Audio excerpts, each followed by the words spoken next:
Hello again, my little conscripts, and welcome to another Mordian Glory video. In today's episode, I want to talk about the fantastic result from the recent Las Vegas Open Super Major, because not only did the Emperor's True Finest take the win, but also it was a recon guard, nearly pure infantry army. Amazing to see.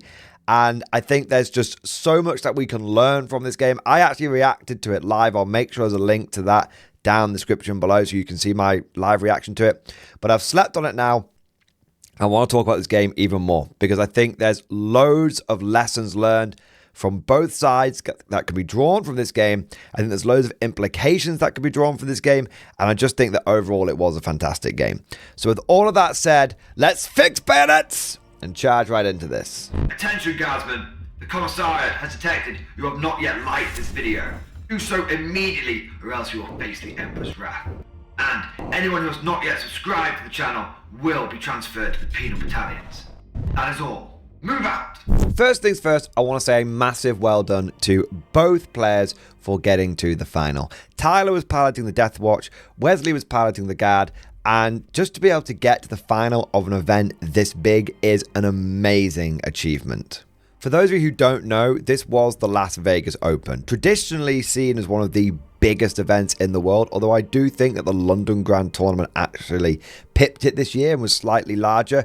But either way, this is traditionally seen as one of the largest events in the US, and winning it is a thing of great prestige. Great honor and prestige is heaped upon the winner of this tournament, and it does mean a big deal, and it has big ramifications and knock-on effects for the meta and the way people are going to start thinking about 40k and all of that good stuff. And the reason why this win, especially with the Guard, is so important is because it is with a very, very off-meta list.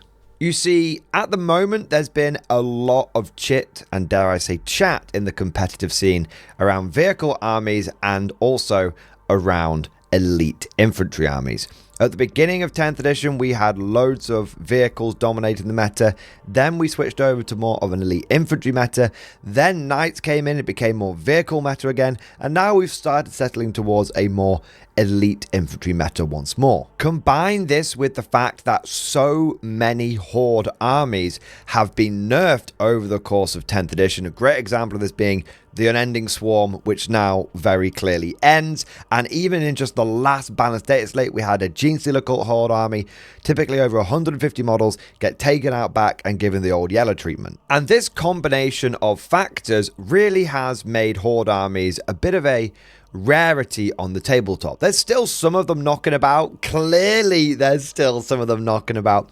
But by and large, this has made horde armies a rarer and rarer sight in competitive games of Warhammer 40k. And this is absolutely one of the first factors that I want to talk about that led to the success of this Horde Guard army, because it's a wild card. It is a curveball, and so few players are really prepped to go into it. And if you're not prepared to deal with a horde army, if you don't have your anti-horde tactics nailed down, then they really can be something that catches you off guard. However, this is where I want to differ my commentary from so many other people that have been talking about this game. Because even the commentators from the GW stream that were talking about this kept repeating this same, frankly, bullshit over and over and over again. And it's just not true. When people start talking about horde armies and you having all these bodies, they talk about, oh, they just don't have enough shots to be able to deal with it. There's just so many wounds. You can't possibly kill all of these models. That is just not the issue with horde armies. That is just not a thing.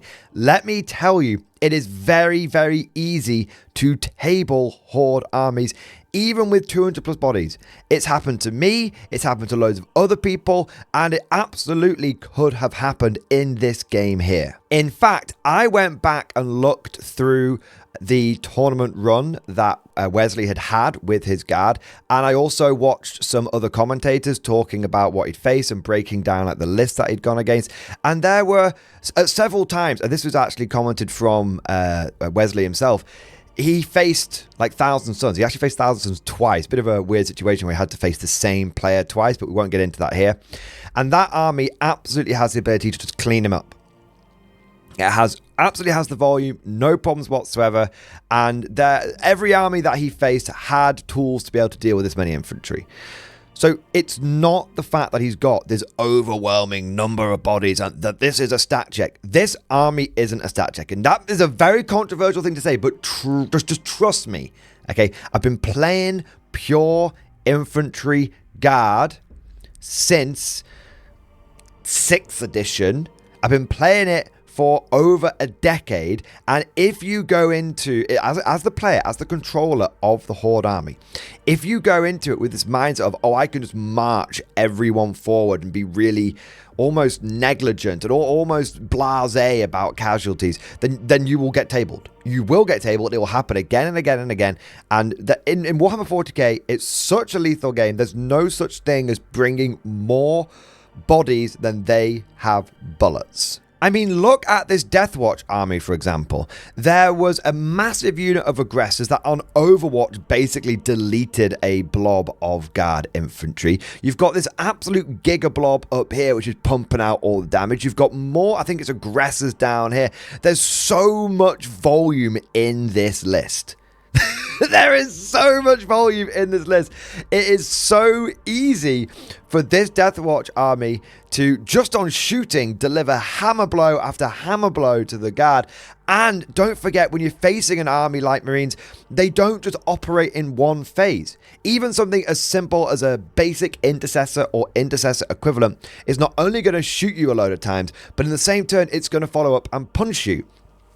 And yeah, normally in this elite infantry vehicle meta, you know, an intercessor punching isn't a factor. It doesn't get taken into account. But when you're facing off against guard infantry like this, even a handful of basic Marine infantry can start inflicting massive casualties on you. You've got intercessors which are going to run up. They're probably going to fire more than 2 shots these days. I'm a little bit out of touch. Every intercessor seems to do something a bit different. But they're going to at least fire 2 shots at you, then they're going to follow up with a charge. And that's from a single 5-man squad, that's 25 attacks coming out.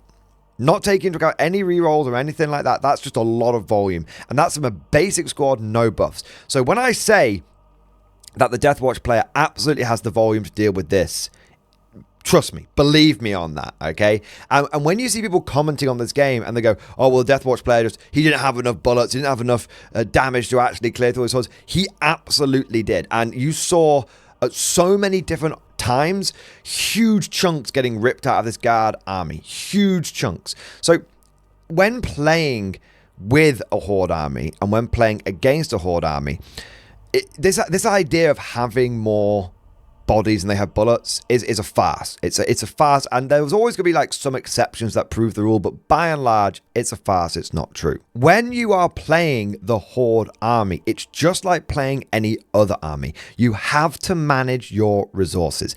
If you're playing an elite army and you just went bang and went everything out there like turn 1 and you were really like blasé about casualties, what would happen? You would get tabled. You would get smashed. No doubt about it. It's the same with the Horde army. You have resources. You have to manage those resources. As the Horde player, you have to resist that temptation to just throw wave after wave after wave of infantry forward. Because if you do that, you'll just take ridiculous casualties early on. You have to manage those waves. Yes, you are going to have waves, but you have to manage those waves. And one thing that I can say categorically right now, as again, someone who's been playing Pure Infantry Guard for over a decade, I know I'm wanking myself a little bit here, but I'm just got to prove my bona fides. Wesley managed these waves impeccably. I don't think a single wave was misplayed. He always sent out the right amount of dudes to achieve the job. He never overcommitted. He never undercommitted. He always sent out the right amount of dudes. He only exposed the right amount of his Horde army each turn. He never overexposed himself. Like, you've got this blob here, which is going to be drawing in most of the fire. And this blob is kind of exposed behind it. But when you've only got this sort of one unit here, which is going to be a bit of a factor, then that's fine. And look, he's got another blob down here. He's got another blob here. He absolutely has the resources staged up.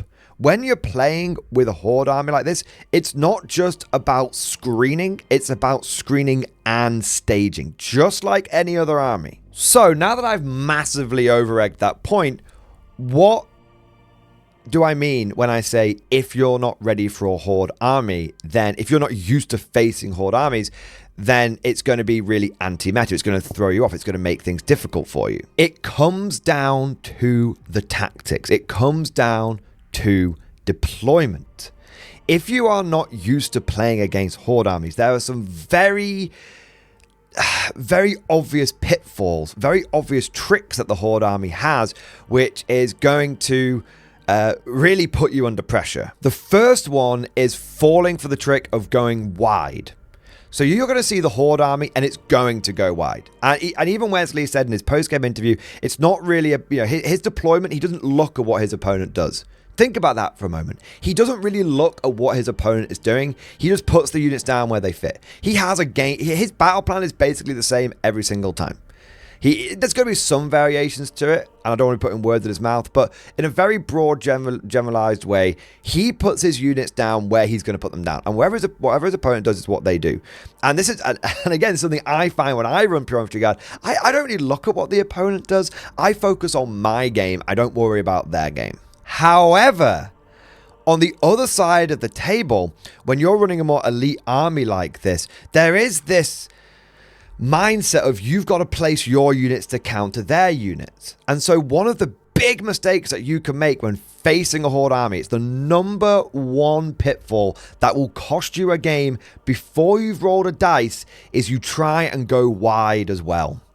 And look at this Death Watch player's deployment here. And I don't want anyone to think that I am being mean to the Death Watch player, but mistakes were made, in my opinion, and I think it's good that we can learn from those mistakes. Look at how wide this Death Watch deployment is. You've got units spread out across the entire battlefield, but at no point is his force really concentrated. He is playing the Guard player's game here. The Guard is kind of forced to deploy wide so it can hide everything. But the Death Watch player isn't. He could deploy his entire army down in this corner here and have everything reasonably protected from any of the Guard damage. But what he's done is he's gone, well, I need to counter-deploy what the Guard player is doing, because when you're running elite army, that's what it's like. You don't just look at what you do, you look at what the enemy does. And so he's put this big giga blob of units up here, and it's just completely out of place. This one unit here isn't going to beat all of this stuff. It'll come out and it'll wreck one unit, but then the other two units jump out and gank it. And you see this all across the line. This unit here, can probably do a number on this blob, but it's not going to be able to deal with the other two blobs coming up back here. Every single one of these fights basically devolved in a 3v1. 3 Guard units versus 1 Death Watch. And that is perfect. And perfect for the Guard. And again, I'm gonna keep quoting Wesley here from his post-game interview. He said that by the end of turn 2, he pretty much knew he had the game in the bag. And this game went to turn 4. So for 2 turns, he knew he had it in the bag. Why? Because of the way the Death Watch player started bringing reserves in, and the way that Death Watch player had deployed. So the Death Watch player had deployed like this, but he also had a unit of aggressors in reserve, and he had a unit of terminators in reserve. And what did he do with those reserves? Did he concentrate them on one flank, blow all this away in one turn, and then move in? No. He put 1 unit of terminators up here, and 1 unit of aggressors down here. Split his forces. No force concentration. And so he ended up getting into a bunch of 3v1 fights with the Guard, and that was it. It was GG at that point. It was GG at that point. It was just basically, as long as the dice didn't go completely squiffy, it was GG at that point.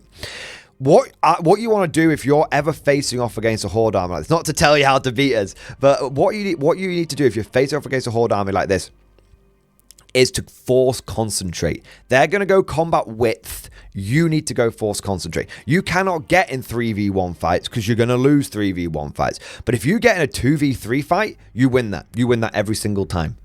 If the Terminators and the aggressors had come down here, and maybe even if this blob just hadn't been, and this blob had been here, then you could have had all this stuff, all of this stuff dealt with.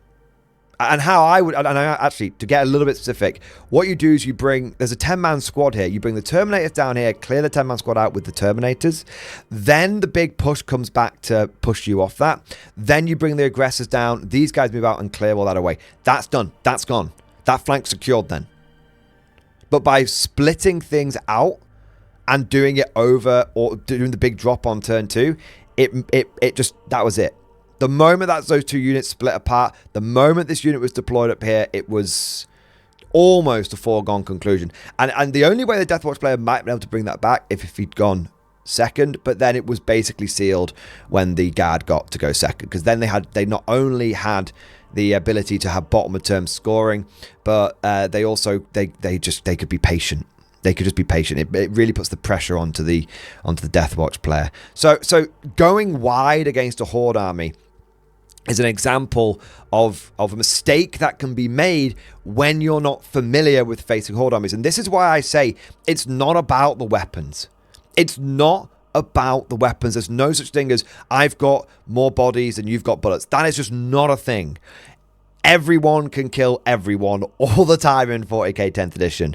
What will lose you games against horde armies, if they're not very prevalent in a meta, is the fact that you just don't have as much experience into them. Now, I'm not saying the Deathwatch guy had never played any horde armies. Please don't, I'm not actually entirely certain of this guy's run and this guy's history. But the point I'm making here is that if I were a betting man, I would say that the horde army has got much more experience playing into the elite meta than the elite meta has got playing into the horde meta. And so it really, when it comes down to being off meta, taking the meta by surprise, it has nothing to do with the weapons. It has everything to do with the tactics. That just about covers the first point, and I know I've banged on about that, so apologies for going off on one, but I just think it's so important because I've seen so much false narrative being propagated around this game, saying it's a stack check list and it's all about the numbers of men and all that kind of stuff, and that honestly has very little to do with it. And I really just don't want this lie to basically propagate through the Warhammer competitive community, where everyone starts saying that this list needs to be nerfed and that guard infantry blobs need to go up like 145 points and all this kind of bollocks, because that would be a great injustice. That would be a great injustice, because that would be nerfing the guard for not doing anything wrong, and basically you would be rewarding players for not actually learning and developing their tactics. But with all of that said, I am now expecting an emergency balance patch from GW where all guard blobs go up to 145 points and every single 10-man squad goes up to 80 points, because not like this. Not like this. There's a few other points I do want to touch on here. Another big factor in the success of this list is definitely going to be the terrain.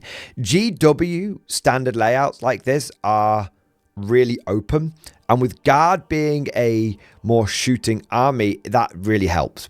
So I'm very much used to playing on UKTC and WTC style terrain, and especially UKTC, it's similar in terms of density, although you would never have like an objective that was out here just out and proud and getting blasted.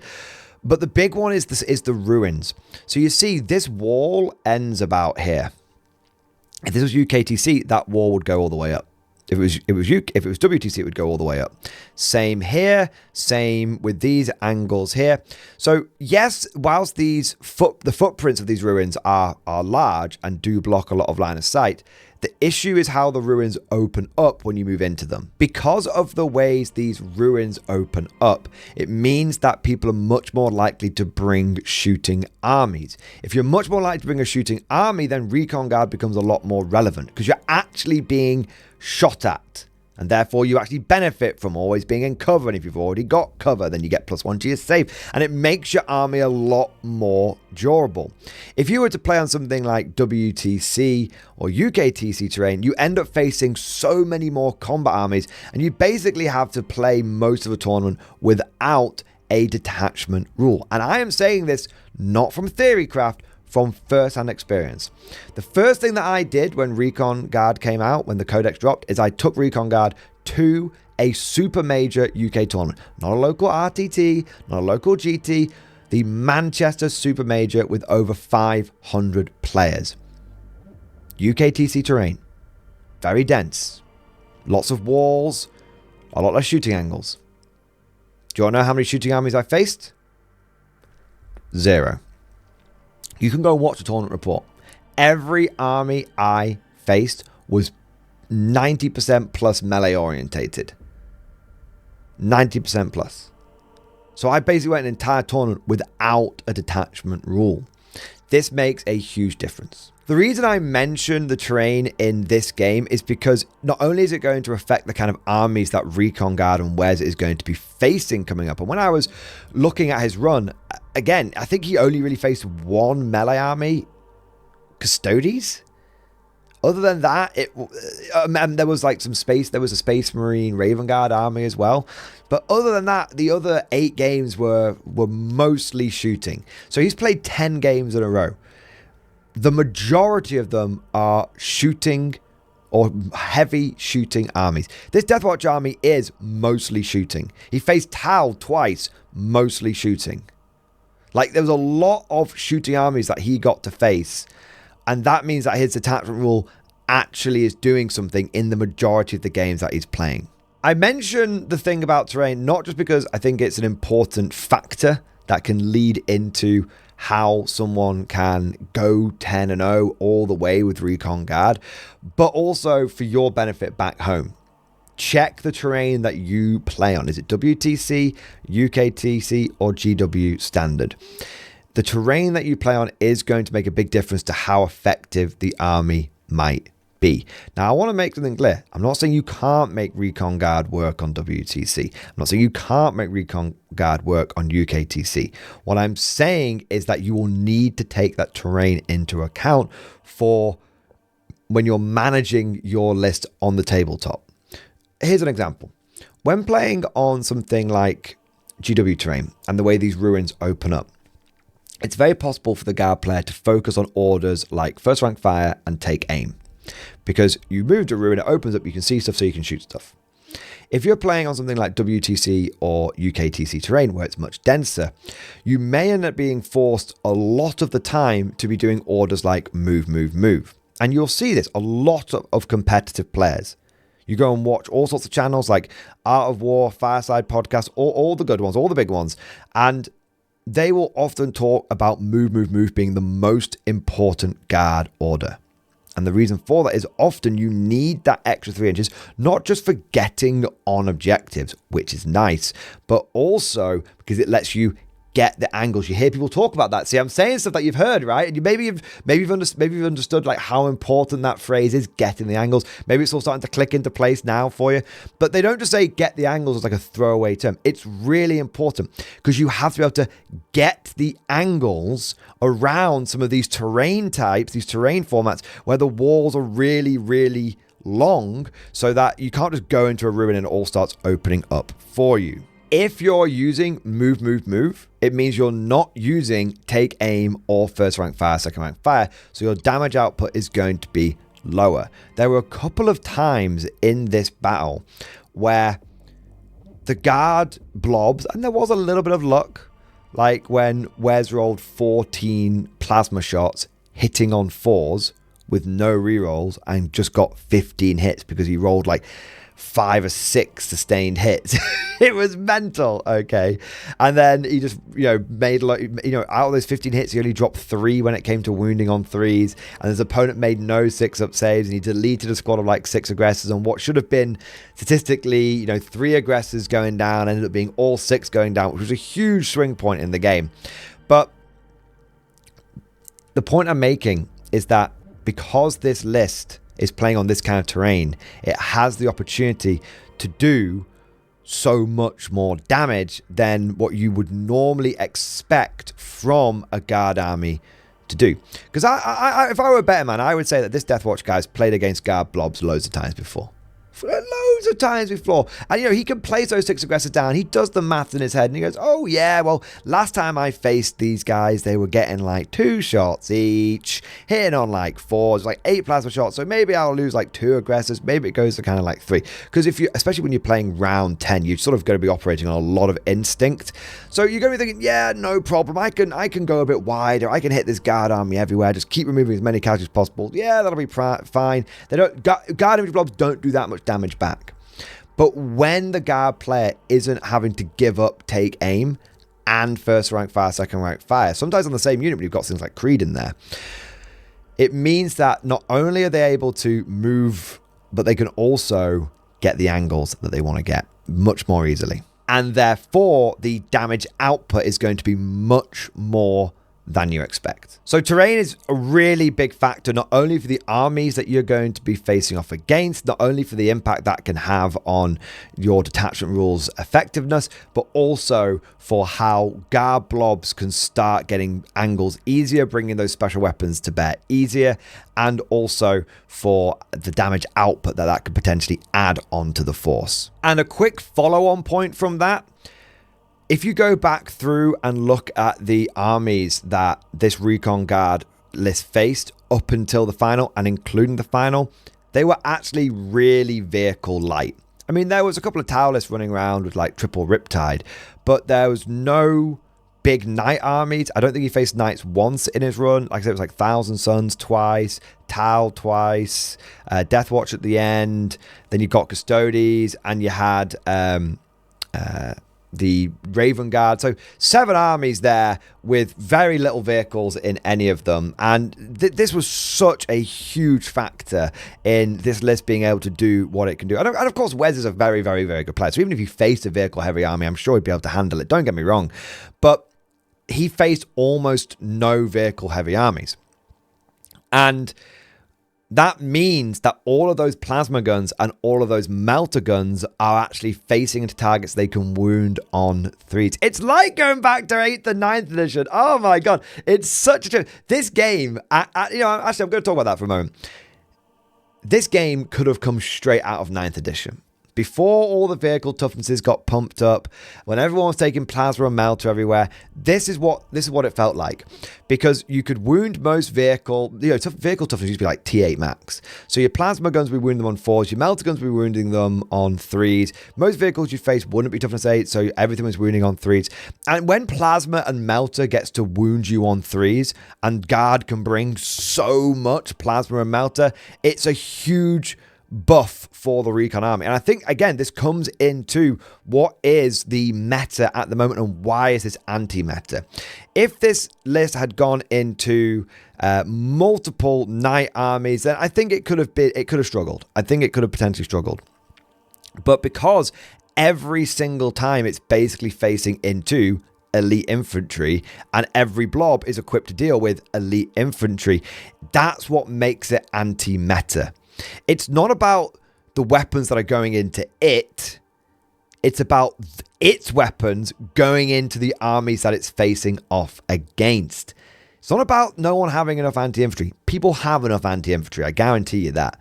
But what this list does is bring plenty of anti-elite infantry. And that's where the weapon argument should be. That's where the weapon discussion should be around this. And I think the point that really, really illustrates everything that I've been saying up until this stage in the video is that Wes did not win every single game. Let me make it clear, I'm not throwing shade at him. He won LVO. Massive, massive achievement. But on round 5, he got a draw. This is how the weird scenario where he had to play the same guy twice came up, because he faced the Thousand Suns guy on round 5, got the draw, then went into what's called the shadow round, played again, and was able to beat him. But why he got the draw the first time and why he got the win the second time is really, really important to understand.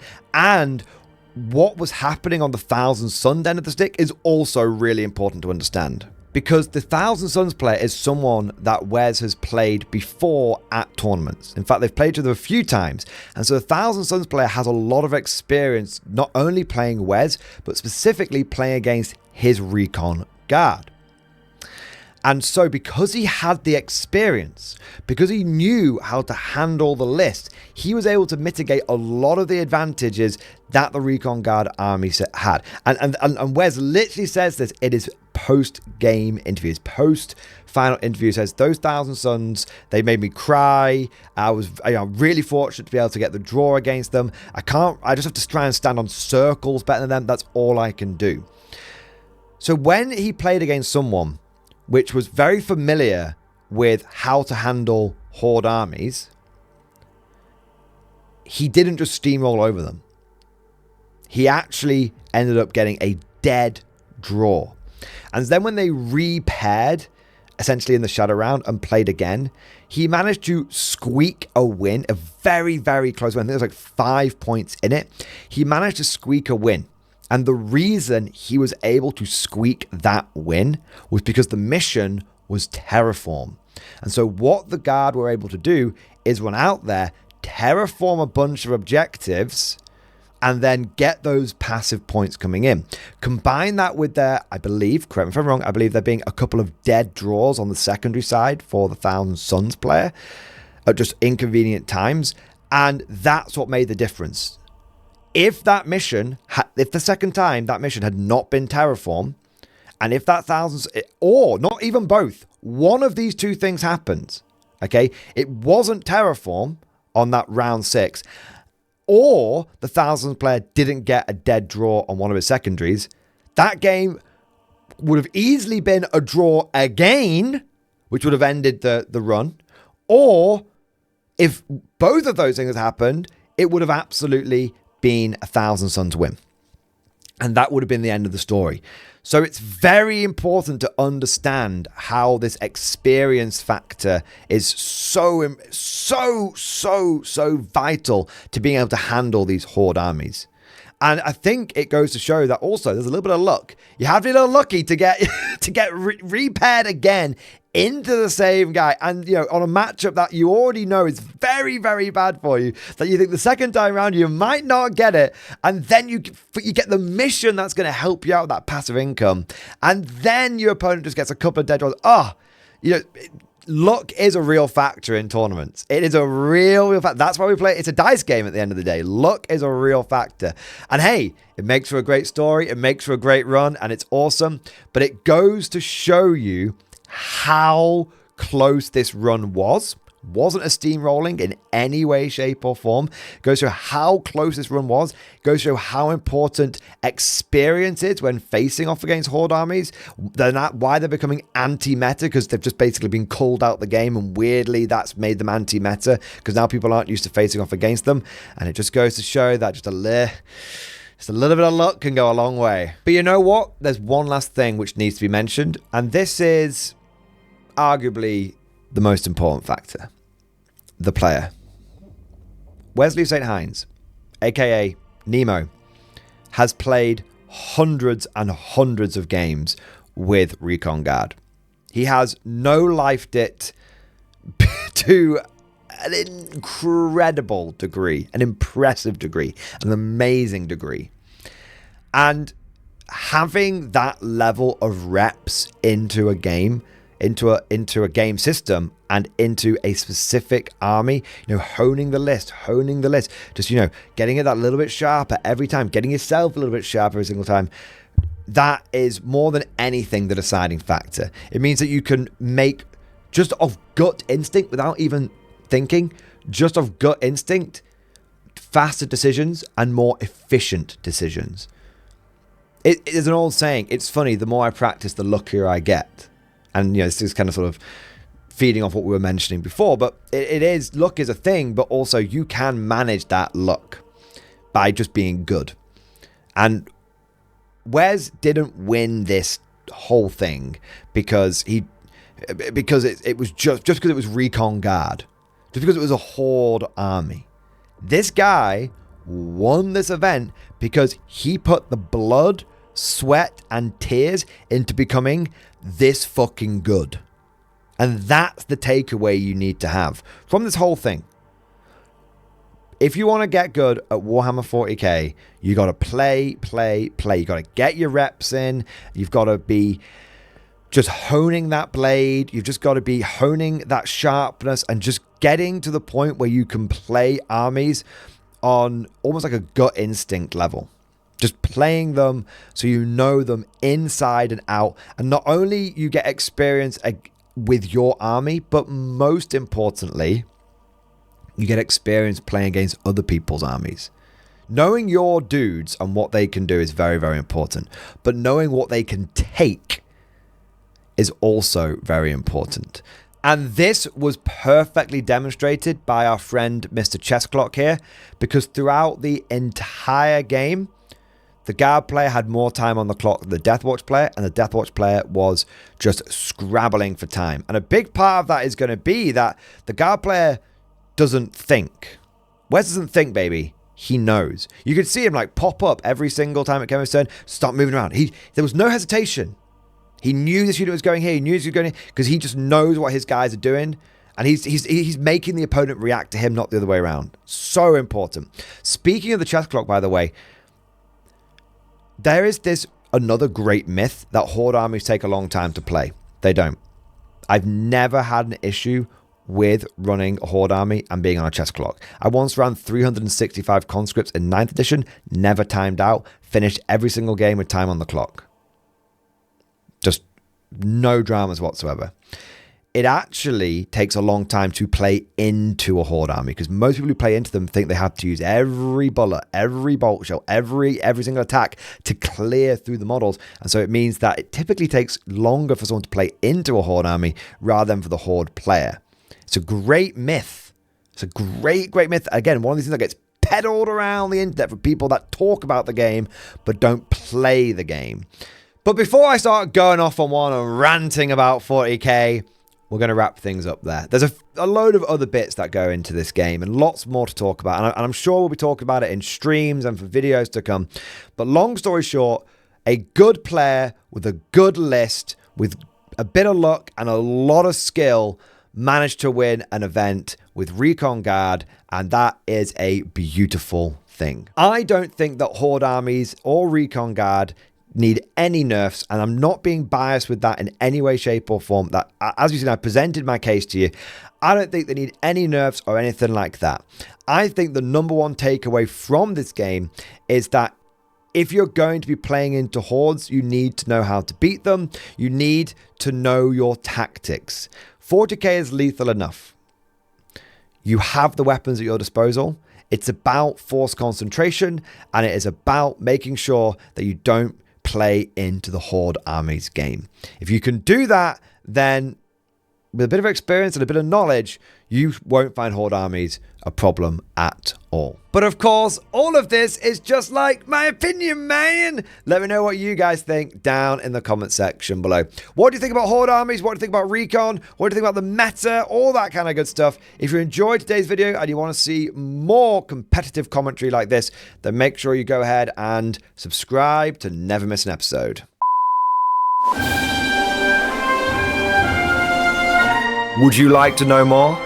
If so, then please consider becoming a channel member or patron. By supporting the channel, not only will you be doing your part, but you'll also be helping me create more content for your viewing pleasure and unlocking a whole host of perks. You get everything from a badge next to your name, custom emojis, but the big one is access to the Mordian Glory Discord server, an online community with almost 2,500 active members.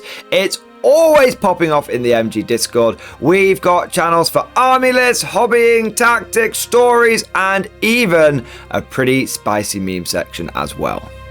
For all you greenhorns that wanted to see the Mordian glory hole, today is your lucky day.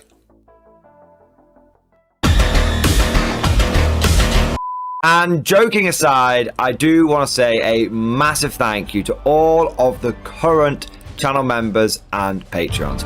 You guys are amazing. Truly the lifeblood of the channel. I could not do Mordian Glory full-time without the incredible and generous support of my members. So thank you guys so much. And last but certainly not least, I want to say a personal thank you to all of my top tier Patreons. These are the War Masters, the people who have truly gone above and beyond the call of duty. So a heartfelt thank you to Redfield, 32, Jurgens, Miasma, Try Again, Bragg, RJ, Scorpion, Bonbon Vert, Lord Pryor, Nicholas Walsh, John Stubbs, Guardian, Varney, Sword, Fish Trombone, Picklock the Forged. Seriously guys, thank you from the bottom of my heart. Your support is incredible and it makes a huge difference. Thank you so much. That's all for now. Hope you've all enjoyed today's video, and of course, as always, see you guys next time.